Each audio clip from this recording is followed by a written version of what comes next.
Good afternoon. I'd like to start off today by having the Secretary of Commerce discuss some action that the Commerce Department took last night with respect to Canadian softwood lumber and some action that talks about what we're doing to make sure that we're fighting for our industries here at home. So without further ado, I want to bring up Secretary Wilbur Ross. Thank you, Sean. The action we took last night is actually the culmination of a couple of decades of disputes between the United States and Canada. What's provoked the disputes is the following. In Canada, the forests are owned by the individual provinces, and each of the provinces sets a charge for the loggers to use when they're taking trees down. In the U.S., it's all open market, it's all market-based prices. So the provinces subsidize the cutting down of lumber, this technical term being stumpage, and then that lets them charge a subsidized low price when the product hits the U.S. border. We have determined preliminarily that those problems, while they vary from one province to another, in some cases are as high as roughly 25%, and on average are around 20%. So they're quite material items. So what we did, the preliminary decision that was put out yesterday imposes those countervailing duties on softwood lumber from Canada. Those duties will be collected starting today, and they will be collected on a retroactive basis going back 90 days, because it was 90 days ago that the Canadians were put on notice about this being an inappropriate process. What it amounts to is the following. There is roughly $15 billion worth of softwood lumber used in houses in this country, and about 31.5% of that comes from the Canadians. So that's roughly $5 billion a year. 20% tariff on that is essentially $1 billion a year. And the retrospective 90-day feature adds another $250 million to that on a one-time basis. Softwood lumber, as I say, is fundamentally used in single-family houses. We do not think that the price of lumber will go up by anything like the 20%, but there may be some small increase in the price of lumber for the house. So will housing prices be increased in the United States due to that action? Not necessarily, because you're talking such a small amount, and the biggest part of most home prices in any event is the land value, not the lumber value. Lumber is a pretty small percentage of the total cost of a house. Mr. Secretary, what provoked this? As you mentioned, this has been a long-running dispute, subject of conversations between the U.S. and Canadian government, the Bush administration and the Obama administration. Is this part of the milk dispute, and is this a lever or a bargaining chip with the Canadian government over that dispute that's going on as well? This investigation had been underway before anything came up about milk. And on a statutory basis, the last day we could have released the findings would have been today. So the only thing that we did do was accelerate it one day. But it's not related at all to the milk dispute. Do you see it as factoring in the Canadian judgments about how to respond or how to resolve some of these other trade disputes? Well, everything relates to everything else when you're trying to negotiate, so I can't say there's no impact. But what we had tried to do was to clear the air and get this dispute out of the way before the big NAFTA talks went on. That was not possible to achieve, and that's why we went ahead and released the findings. The Canadian government is an extremely close ally and neighbor. Are you comfortable with how this has worked out in terms of what it means for the overall relationship between our two countries? Well, they are a close ally, they're an important ally, they're generally a good neighbor. That doesn't mean they don't have to play by the rules. What do you mean by generally a good neighbor? Well, things like this I don't regard as being a good neighbor, dumping lumber. And there's a feeling in the dairy industry that they were a little bit abrupt in the action that they took the week before. Secretary Ross, the Canadian government says that those are unfair tariffs, and each time the case was brought to an international court, Canada won its case. What do you answer to this? I had nothing to do with the prior cases. I'm confident that this case is a good case. You know, put tariffs on dairy too? The problem with dairy isn't that they're dumping dairy products in the U.S. The problem is the reverse. They're prohibiting U.S. dairy producers from selling their products in Canada, and as a practical matter, and we're looking into whether there are measures we can do to try to correct that. Mr. Secretary, have you heard from anybody in the Canadian government, or has the Prime Minister reached out to President Trump to try to convince you to change your policy or change the approach or work with you in any way? Well, I haven't heard of anybody trying to ask us to change the approach. You've seen the public statements that the Canadians put out. As far as I know, that is their position. Mr. Secretary, I'm curious whether this softwood lumber dispute or the milk dispute points to the need to revisit, to renegotiate NAFTA sooner rather than later. Well, I think it does, because think about it, if NAFTA were functioning properly, you wouldn't be having these kinds of very prickly, very unfortunate developments back to back. So in that sense, it shows that NAFTA has not worked as well as it should. But milk's not covered by that. But milk's not covered by it. This particular milk dispute's not covered by that. That's one of the problems. Mr. Secretary, why not, in other words, why Yeah. not try to resolve this in a not-so-public fashion? You're coming out into the briefing room, you're obviously trying to flex the muscles of this administration. What would you say to the layman out there who says, you know, why is President Trump messing with the Canadians now? It's not a question of President Trump messing with the Canadians. We believe the Canadians violated legitimate practice, and to the degree we're correct in that, it should be corrected, just like steel dumping from China or any other trade infraction. You're trying to make a point, publicly. We make it publicly all the time. It's just that there has been so much general public interest engendered by the two things, the dairy and the lumber, that we felt it was good to clarify. During the presidential campaign, people following then candidate Trump would have assumed his singular focus would be on Mexico in terms of trade. All of a sudden now we're hearing all these items related to Canada. Can you tell us why the focus seems to have shifted up north? Well, we had no way to know that the Canadian dairy people would take the action that they did, nor did we have any way to know that the lumber dispute wouldn't have been resolved by negotiation. We tried, it didn't work, and so we went ahead with the statutory proceeding. Is the administration contemplating additional trade action against Canada? I'm sorry. Sorry, is the administration contemplating additional trade actions against Canada at this point? As far as I know, there's nothing immediate contemplated. Secretary Ross, when I talk to trade experts about this, they say the substance of what you did is very routine. Like, this has been done before, these preliminary countervailing duties, but they said what was really irregular was the way that you communicated it. Is this something that you're trying to sort of do as a bit of a PR thing to put NAFTA on notice? How should we read your very aggressive statement? Well, it's not routine. It's not routine in that $1 billion of countervailing duties does not happen every single day. This is a quite large... In the early 2000s. It's happened before. It's not unprecedented. Well, we made the release the way that we made the release. Why did you make it that way? It seemed appropriate under the circumstances. Yes. Mr. Secretary, thank you, sir. Sir, India and America both were, America was the largest trading partner of India, or India was the largest trading partner under Prime Minister Modi.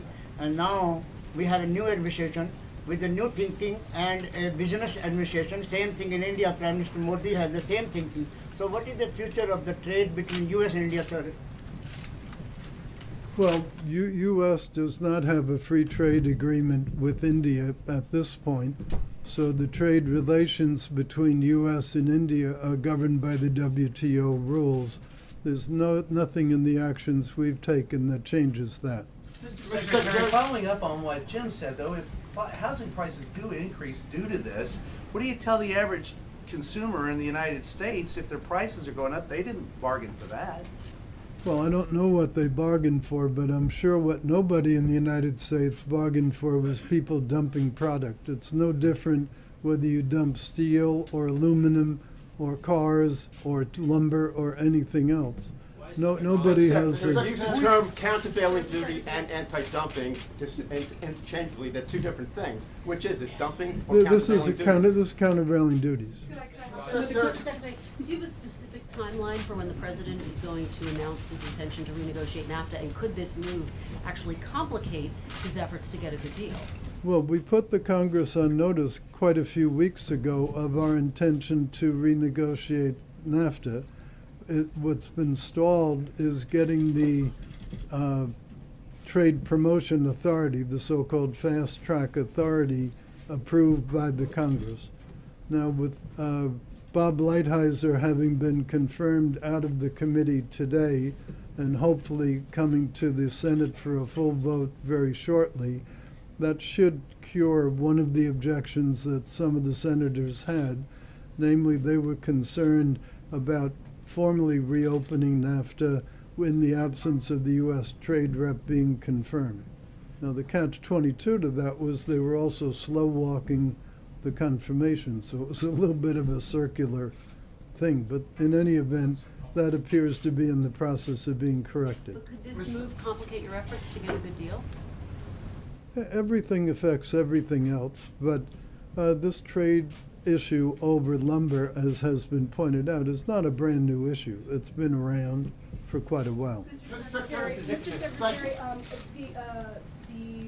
the next upcoming meeting of the G7 is about a month away, and the U.S. is in the middle of negotiations with, or talks with China about how to address North Korea. Are you comfortable that the North Korea calculus has not hamstrung your ability to be as direct with China on matters like this? And is the action with Canada meant also to signal to our other Western economic allies and partners that if they mess with the U.S., they could face something like this? Well, as to Canada, as you know, at the Mar-a-Lago meetings, we agreed on a kind of 100-day program, and we're going back and forth with the Chinese over that 100-day program. So we shall see what comes from that. As to the action with lumber, or for that matter with dairy with Canada, it really has no bearing on the Chinese relationship at all. Thank you.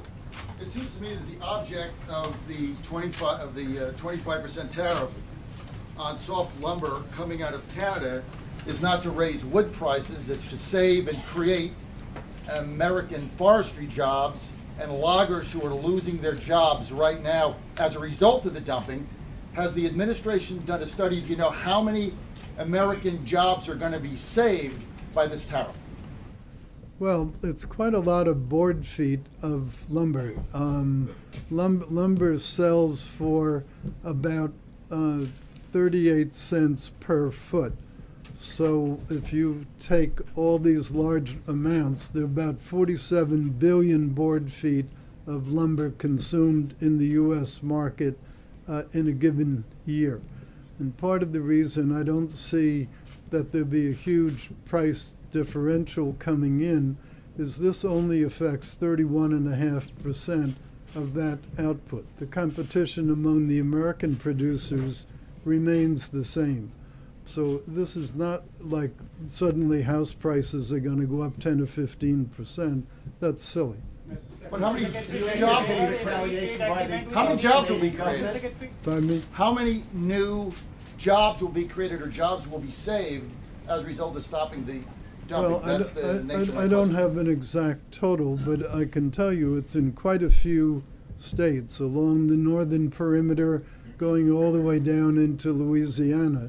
So this affects quite a number of people and quite a number of businesses. Mr. Secretary, you're getting bipartisan support at the very least for your actions on softwood lumber. I expect that there'll be bipartisan support on whatever action you take on behalf of the dairy industry as well. I mean, you appear to be laying the groundwork here for your notification to Congress that you'd like to renegotiate NAFTA. Are we correct in reading it that way, that you're kind of paving the pathway here, or at least greasing the skids? Well, the president announced a couple of months ago that he wanted to renegotiate NAFTA, and as I say, it's been stalled in the Congress because to do it effectively, you really need to use the Trade Promotion Authority. I think you're aware of the benefit that gives, which is when it comes to the floor for vote, it's an up or down vote. They can't amend the deal.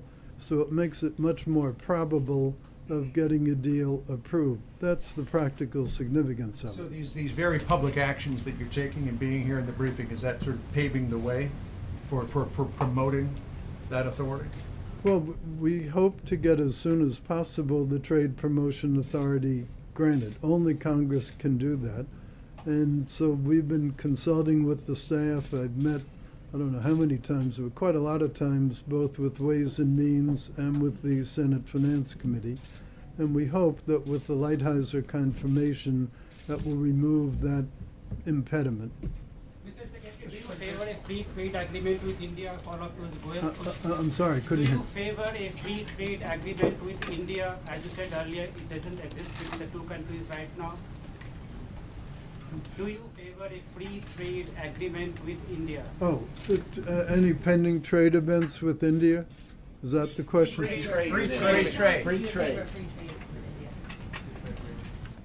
I don't believe that there have been any serious discussions with India of late on the topic of a free trade agreement. But there's no inherent negative attitude on our part relating that. Mr. Secretary, on Thursday, you're going to have an announcement on Thursday that you'll do something similar with aluminum that you did with steel last week in terms of initiating investigations into potential aluminum dumping into the country. Could you talk a little bit about that? Well, I think the right time to talk about executive orders is once they've been issued. Mr. Secretary, this is a high-profile action, even if there's a precedent for similar action in the past. Is there a risk that this could provoke retaliation on the part of the Canadians, and we could see a trade war between the United States and Canada? Well, I know that would be a stimulatory thing for all your readership, but we don't think that's going to happen. So this is isolated. This is dairy and softwood and. We think so, and we certainly hope so, and we look forward to constructive discussions with the Canadians as we get into NAFTA. You don't anticipate any retaliatory action on the part of Canada? It's totally Canada's decision what they'll do. I'm not aware of anything that we've violated, so I don't know what it is that they could do that would be a legitimate action. What if we pass the border adjustment tax? What if that were part of the tax reform package? Well, as I understand it, there'll be some word on the tax reform package from the people who are working on it, so it would be better to address that question to them. While we have you, Mr. Secretary, what about the association of 3% GDP growth? Is that a fair assessment? Is that something that is realistic? Do you believe it's realistic? Well, I would hope that the growth could, over time, get to be better than that. President Obama is the only president in many that didn't have at least 1 year of 3% growth. And with all the initiatives that we're doing, the regulatory reform, the trade reform, the tax reform, hopefully, and unleashing energy, there's no reason we shouldn't be able at least to hit that, if not beat it. Mr. Secretary, you mentioned cars. Who is dumping cars to the United States? No, I just use that as a figure of speech. Secretary, who is dumping cars to the United States? I said it was a figure of speech. Mr. Secretary, what happened between the press conference with Prime Minister Trudeau and the President said he would only be tweaking the relationship and this decision on softwood lumber? What changed? Well, first of all, this was not a presidential decision to do the softwood lumber. This was a decision that arose from a trade case that was underway. So it was a normal decision. So I don't think it has anything to do with the personal relationship between Mr. Trudeau and the president. Mr. Secretary, finally, if you or the president have any faith and trust in WTO? Well, WTO is a whole different subject matter. We do have some questions and some concerns about it. There will be a WTO meeting coming up in the next several weeks, and what will come out of that will come out of that. Mr. Secretary, thank you. In your view, should the U.S. stay in the Paris Climate Agreement or withdraw from it? Well, now you're really getting outside my area. You're a participant in those discussions, if I'm not wrong.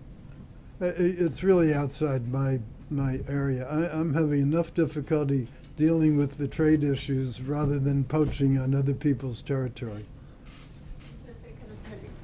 Yes, ma'am. Are you concerned about the renegotiations of FTA with South Korea? Well, the 5th anniversary of the South Korean arrangement, the so-called chorus, comes up, I believe, on May 4th or May 5th, something like that.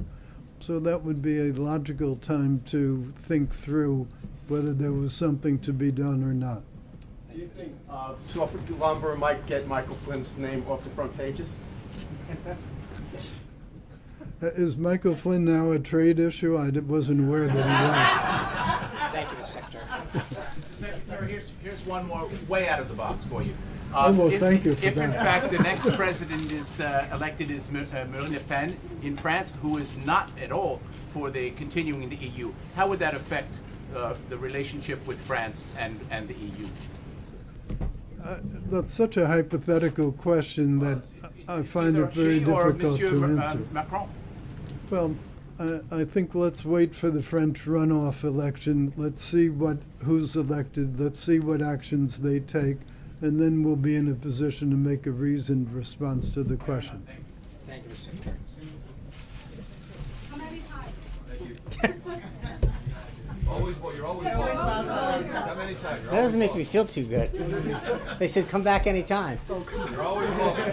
He is always welcome. I'm glad you're out of questions because I'm out of answers.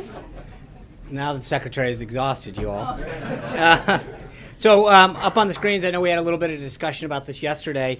This is the landing page for the content of the website that we launched late last night on the President's busy first 100 days. I know that many of you have noted the robust pace that the President has kept during these first 100 days. So it's just a glimpse of some of the action that he's taken and some of the key priorities that he made to the American people. Despite the historic obstruction by Senate Democrats, he's worked with Congress to pass more legislation in his first 100 days than any president since Truman. And these bills deliver on some of his most significant promises to the American people. He signed an historic 13 congressional review acts to clear unnecessary regulations and keep government out of the way of the American people. He's extended the Veterans Choice Program, giving our nation's heroes the peace of mind they deserve, while this administration continues to work with Congress to enact comprehensive reform and modernization at the VA. He's refocused NASA's mission to dream big for American space exploration again, and promoted programs dedicated to encouraging women to pursue careers in STEM fields. All told, he has signed 28 pieces of legislation. And it's not just through legislation that the President has made serious progress on his top priorities. The President promised to enforce our nation's borders. His Attorney General, Homeland Security, and their staffs have been working around the clock to fulfill that promise. He has directed a halt of federal funding to jurisdictions that do not comply with federal immigration laws. He has ordered the hiring of 10,000 immigration and customs enforcement officers and agents and 5,000 custom and border patrol agents. And it's working. Illegal alien border crossings have plummeted more than 61% since January of this year.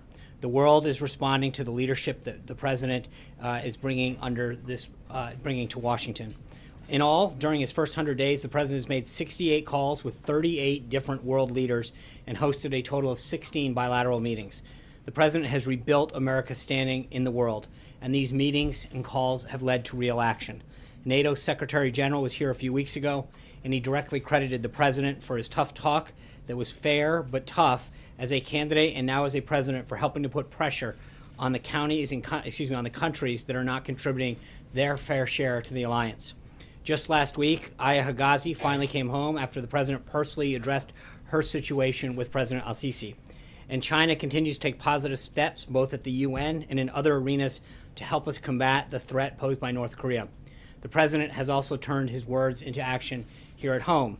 For too many years, the hardworking men and women of this country were poorly served and with a government that wasn't working for them but itself in special interests. As the President said during his inaugural speech, those forgotten men and women are not going to be forgotten by a Trump administration. From the moment he took office, the President has been taking action and putting America back to work by putting the people back into the government, unleashing the American economy by slashing overly burdensome and unnecessary federal regulations, welcoming union representatives, top business leaders, and small business owners into the White House to personally hear directly from them about the policies that prevent them from creating and maintaining well-paying jobs. He's reinvigorating our domestic energy sector, reviving private infrastructure investment that helps us become more energy independent. And today, he's signing an executive order setting up a task force that will produce a 180-day review of the regulations, policy, and legislation that unnecessarily hinders economic growth in the agriculture sector. That task force will be led by our newly sworn-in Secretary of Agriculture, former Governor Sonny Perdue.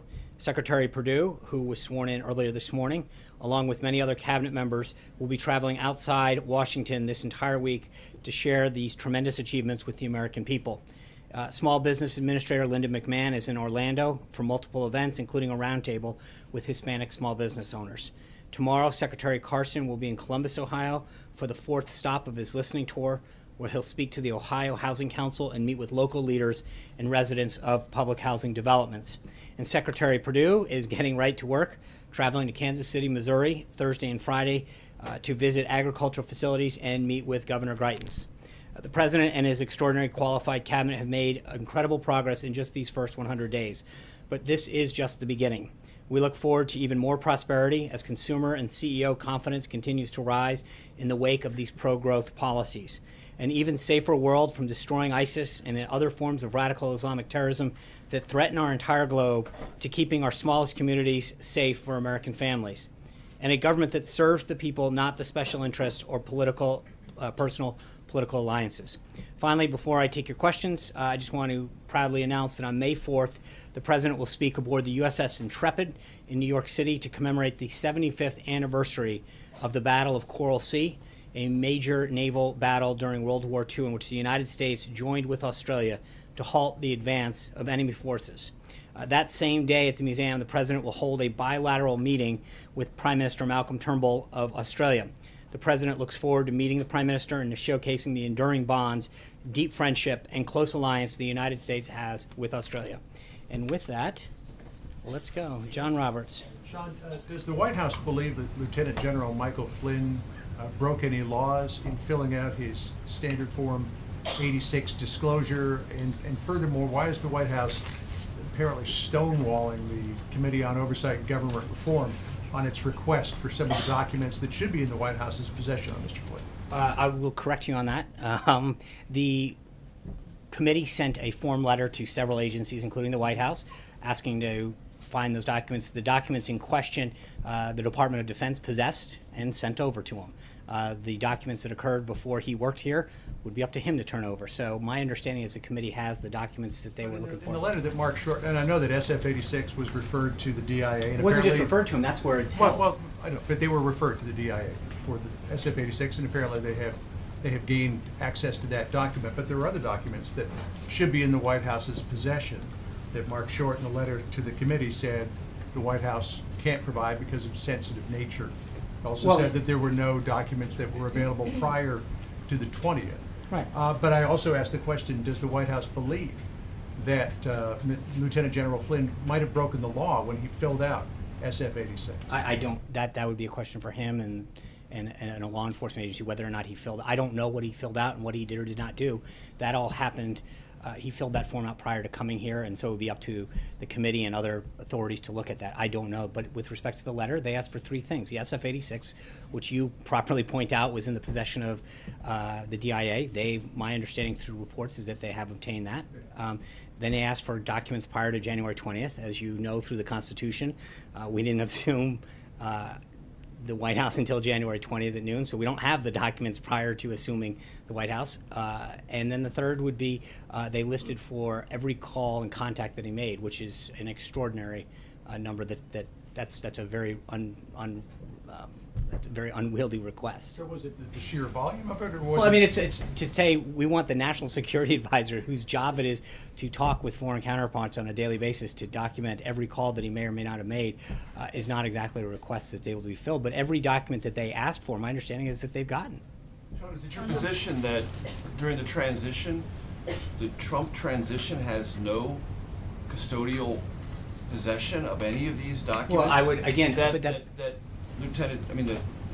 Flynn filled out as part of the process to become the president's national security advisor. I mean, you seem to be suggesting there's an arm's length relationship. No, It's your because transition. right. Thanks. There's two issues. He had an SF-86, which is a security clearance form that was filled out during the Obama administration. He had a investigation in 2016 that was done under the last administration. And again, those are not documents that the White House would ever possess on any employee. They would come from the requesting authority. Okay, so... And so in that case, again, remember, they sent out a form letter to, I think, 5 or 6 agencies requesting the same documents. The place where the documents that they had questioned did fulfill that request. Right, and I'm just trying to find out from your perspective, is there no obligation, either through the transition or the White House, to do anything more than you have done or has been done in this matter? Everything that the White House has been asked to do, we have made that the only documents that were made available to them that they asked for were the ones that the Department of Defense had. And how about these calls made when he was working during the transition on behalf of a future President Trump? Aren't those things that you should have some either responsibility or obligation to provide if you can? Well, I think, again, it's a question is if you can. When you ask for every call, no, but I think that's a pretty. There is, I mean, that to ask for every call or contact that a national security advisor made is pretty outlandish, if you will. To say that we want to have a list of everything that there is no. But theoretically, but again, the those question, calls were made on behalf of the Trump transition, were they not? When? When he was in the, I mean, this. Look, this period Major, of time- he did not. this We period of started time this that the administration on committees were January questioned. 20th. All the information that they're talking about occurred prior to him being at the White House. Right, but it was So working for the transition, and I'm okay, just then- saying, is there then- any then obligation asking you the- have? Not the White House. Everything that is being questioned occurred prior to January 20th. But you're Did acting you as order if- the delivery of those documents? But you're acting as if you had no custodial or Right, ethical the responsibility of your own transition. That's all I'm trying No, to no, get at. and I guess the question is that what He was not making calls as a private citizen. He was making it as a future national security advisor. I understand that, and right now to ask the White House to produce documents that were not in the possession of the White House is ridiculous. So I got John. Thanks a lot, Sean. A few weeks ago, when General Flynn's attorney wrote to the Senate Intelligence Committee suggesting some sort of immunity deal for General Flynn, I asked you a question about whether the White House would be invoking executive privilege. And your response at that time was no, we have no problem with General Flynn testifying. He's free to do so. We won't be invoking any type of privilege. Does that also apply to any documents that the White House may have relating to General Flynn, his service, his short service as the National Security Advisor to the President, and the time in which he served in the transition period as an advisor to the President-elect? I think, look, when you ask, I know that when Chaffetz was asked that whether or not what he is looking into had anything to do with the White House, my understanding is he was very clear that that had to do with his time prior to that. So talking about what his role is at the White House seems not germane to any of the questions that are being asked. What about prior to his service at the White House? Well, that, again, would have to go to General Flynn. There's nothing that is being asked for with respect to his service here at the White House. The documents that Major was referring to rest within the Department of Defense. My understanding is that they were provided. And the overall issue of privilege, would you be But invoking we're not, privilege? I'm not at this time, to answer that question, I don't know the answer. There's nothing that would, that I'm responding to on that particular matter. Trey? And Sean, generally speaking, within the Trump administration, how important is it to the president that everyone working for this administration is honest on their security clearance forms? Very. And so, and if they don't, then they're going to be, investigated. I mean, but you assume, look, everybody fills out forms all the time. All of us, at some point, we sign our name and swear under oath that everything that's done there. So I think each and every one of us, in different ways, signs our names and agrees to abide by the information that we provide. Just following up, do you know if the president is aware of the comments that were made by the House Oversight Chairman today? And does he agree at all with the assertion that it seems as though General Flynn was not in compliance with the law? I'm not. And again, that would be a matter for them to look into, not for us. Caitlin? Does the White House consider Mike Flynn's payment from Russia today to be a payment from a foreign government?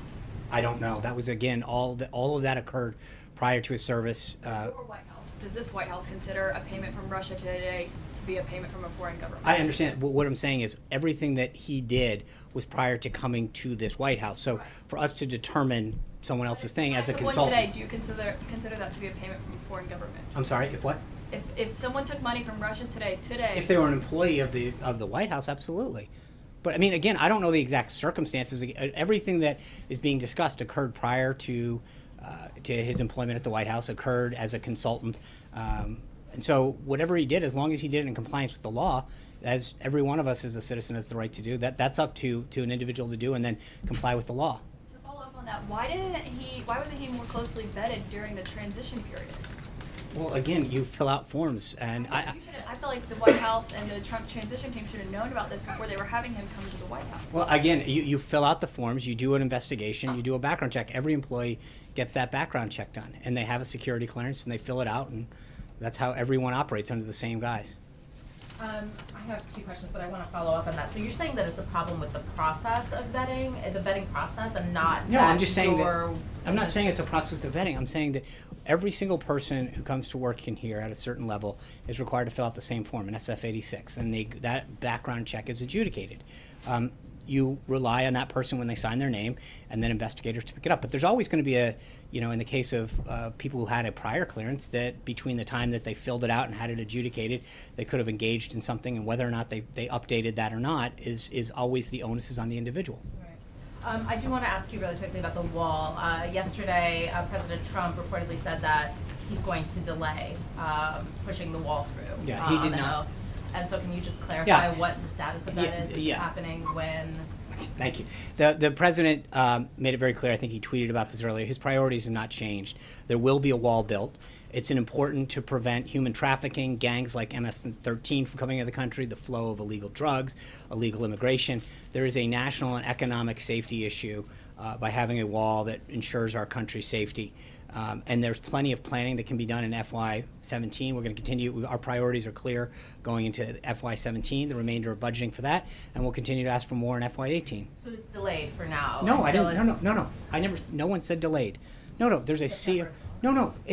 There's two budget processes. Right now, we're going to end FY17 this week. We hope to continue to get funding in that, as the president laid out, for both border security and homeland security and national defense, as we've always maintained. And then when we come to FY18, that starts at the end of or beginning of October, the end of September, in that next budget, we'll go for the next group of money. So But you expect partial funding? I think we're going to we've made our priorities very clear as we continue to negotiate, and I think nothing has changed on the president's priorities. Yeah. Sure. One more. The president has threatened to withhold cost-sharing payments from insurance companies. So is that still the case?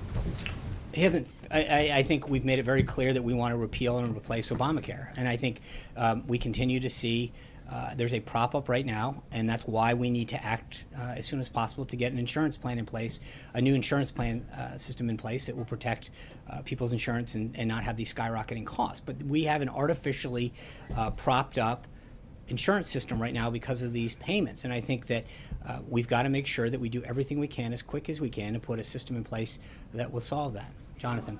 Just to follow up on the two big topics, the wall and on Flynn. First, on the wall, just want to be clear. So is the president no longer insisting that there is money for the wall in this current appropriations bill? The president's priorities are clear for FY17. There's a lot of things that we can do in the remaining months up until the end of September for planning and making sure that we get everything that we need, funding that we need for that aspect of things. And then as we go into FY18, we'll continue to ask for more. I don't think anything's changed. So the president is not insisting that he has money for actual construction of the wall? Look, I'm not going to get, we're still in discussions with the House and Senate leadership, but I think the president's been very clear that he wants a wall. He wants it done as soon as we can do it. There are things that we need to do to protect our country, like human trafficking, the flow of illegal drugs and gangs, that are going to make sure that while we've achieved a significant drop in illegal alien border crossing, down 61% since January, that this is something that's in our country's long-term national security interest. The actual construction can wait until the fall? No, it's not a question of wait until the fall. I think there's a lot of things that have to happen. It's like any construction. Before you can start construction. Well, you've got to start doing some planning and things, and so we will take the first steps now, and then we will continue to seek funding through the FY18 and further budget to make sure that the actual, it is completed.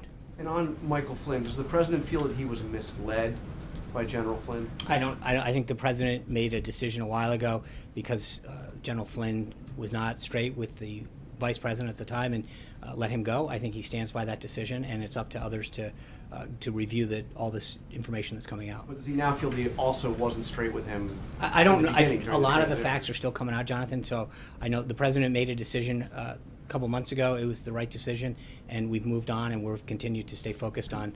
At the time he made that decision, he said that Flynn was the victim of a media witch hunt, and said he was a good man that had been a victim of this So witch hunt. let's Does he still feel I that, think or all the is that- facts are still coming out on that. Let's see where they come. I think he made a decision a few months ago. He stands by that decision. John. Thank you, Sean. Two questions. Last night, the president said, and some have reported it, some pretty sensational charges about the Iran treaty. We know he's called it the worst agreement in history and the worst he ever saw himself. But he also said that at the time of the treaty, the government in Iran was on the verge of collapsing. And that is something I don't believe that has ever been reported before. He also said that the unfrozen assets, the billions, they're not used to fund terrorists, but they were in Swiss bank accounts.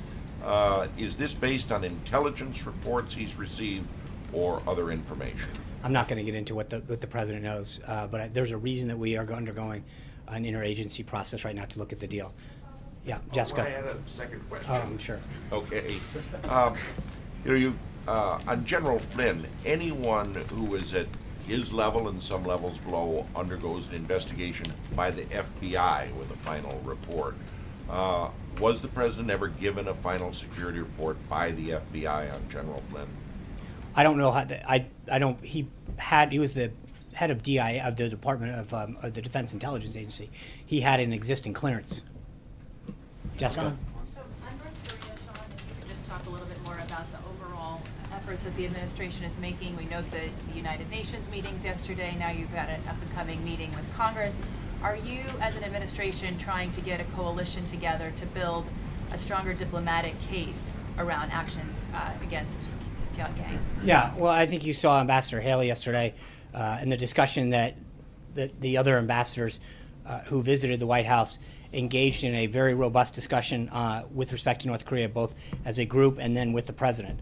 So obviously, the more that we can solve this diplomatically and continue to apply pressure on China and other countries to use the political and economic tools that they have to achieve a goal in stabilization in the region, but also to tamp down the threat that North Korea faces, I think that is something that we all share. How would you characterize the administration's overall strategy on the DPRK? I think it's ongoing, and I think we've seen very positive signs with respect to a nation like China. I think the relationship the president built with President Xi down at Mar-a-Lago is definitely paying off dividends. And this president's relationships that he's building with heads of government is clearly reestablishing America's place in the world and getting results for the country. Kayla. Will you articulate that strategy on Wednesday when you have the meeting of the senators? I'm sorry? Will you be able to articulate that strategy and put a finer point on it for the senators? Just to be clear, that meeting is a Senate meeting led by Leader McConnell, just utilizing our space. So that is their meeting. So we're not there to talk strategy. They are going to be briefed by the. Can I answer the question? Major, you want to come on up? I'm just listening. I mean, I understand there are 4 brief. Hold on. Characterize it as you presenting your strategy to the U.S. There are Senate? 4 briefers that are coming up to talk about the situation in North Korea. They will be briefed by. This is a Senate-led meeting that they are getting. Those 4 briefers will share to them the current situation in North Korea. Kayla. Strategy to be articulated, though? Huh? So the senator should not expect Well, to no, hear your obviously the strategy. Secretary of State and others are going to talk about our posture and the activities that we're undergoing, and Chairman Dunford will lay out some of the military actions and the way that they see the lay of the land. I mean, they're going to answer questions as they routinely do on a situation like this. Kayla. How long would you reasonably expect the government to take to be fully staffed with essential personnel to draft, negotiate, and implement complicated policies like tax reform and put forward something that's a little bit more meaty than just broad principles? Well, I think we're going to we'll have something to share with you tomorrow, and then we're going to continue to work with allies and individuals who want to be part of this process. That conversation has really kicked off in earnest with members of the House Ways and Means Committee and Senate Finance Committee, the leadership, and so we will continue to engage in that discussion, then outside stakeholders, to try to get a plan really put together and details laid out in the next several weeks once we make the announcement tomorrow. But what progress have agencies been able to make in carrying out the executive orders that the president has put forward? Because today is actually the deadline for the regulatory reform officers to be in place. How many of those are there? I don't have a number on that. I can talk to our personnel office and get back to you. But I think we have been able to work with, in many cases, and I think I went over this early on in the process, but we installed, we called beachhead teams during the transition process. We put 400 plus individuals into these departments that in most cases transform into Schedule C employees. So we have been able to be up and running on almost every one of these in a very, very early process when you look at the totality of how we handled the transition of government. So, Eamon. Thanks, Sean. Staying on taxes for a minute, can you give us a sense, the President said that he's going to present this plan tomorrow. Can you give us a sense of what we're going to see and when we're going to see it? No. We're going to wait till tomorrow. I think we'll have plenty of time to talk about that tomorrow. Adam? Just a bit of color. The President on Friday, when he announced that it was going to happen on Wednesday, aides here at the White House and over at Treasury seemed a little bit surprised to find out that this was coming as early as Wednesday. Can you tell us who inside the White House and at Treasury the President told he was going to announce this on Wednesday before he made the announcement? I think tomorrow we'll have a great plan for you to see. Adam. The Secretary of the Treasury actually said that the goal of tax reform is to spur growth of 3% or more, but already people are worried about deficits. And Taxpayers for Common Sense put out a statement saying that growth, hogwash, growth is the magic pixie dust policymakers throw in economic plans to make them appear fiscally sound when they are not. What would you say to Republicans on Capitol Hill who are worried about this being a tax reform that would blow a hole in the deficit and in debt? Well, I will wait until tomorrow. You can see the plan. But I think obviously we've got to do everything we can to get economic growth going and job creation going. The President's made tremendous headway on the regulatory front, and he's going to do everything he can on the tax front. But we've talked about this before. I mean, if you look at the corporate side in particular, we have become largely uncompetitive because of our rates. And I think the more we can do to make our country, our businesses, our manufacturers in particular, more competitive. That's good for American workers. It's good for our economy. It's good for economic growth. And I think the President, as I noted, I mean, when you look at the regulatory side of what he has done, it has really helped a lot of industries start to see light. And that's why I think you see the confidence levels in so many surveys so strong under this President, because he's achieved real results already. So I will see you guys tomorrow. We'll talk about the tax plan. We will make America great again.